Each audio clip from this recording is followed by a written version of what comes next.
సుబ్బారెడ్డి నేను తిరుపతిలోనే ఉన్నా ప్రమాణానికి సిద్ధంగా ఉన్నా మీరు రెడీనా జగన్ వస్తావా ఇప్పుడు సిద్ధమా నేను ఇక్కడనే ఉన్నా రిపోర్ట్ క్లారిటీ ఇంకేం కావాలనికి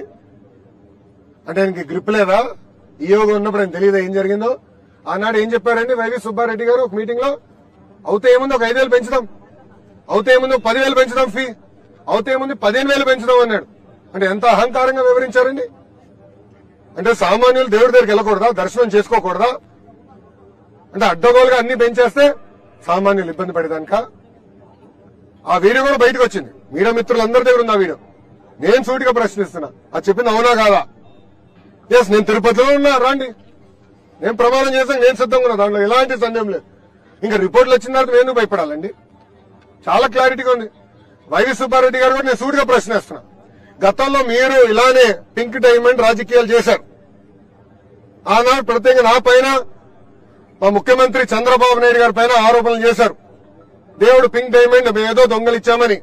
ఏమైంది స్వామి అది 5 సంవత్సరాలు మీరు ఏం పీకారని అడుగుతున్నా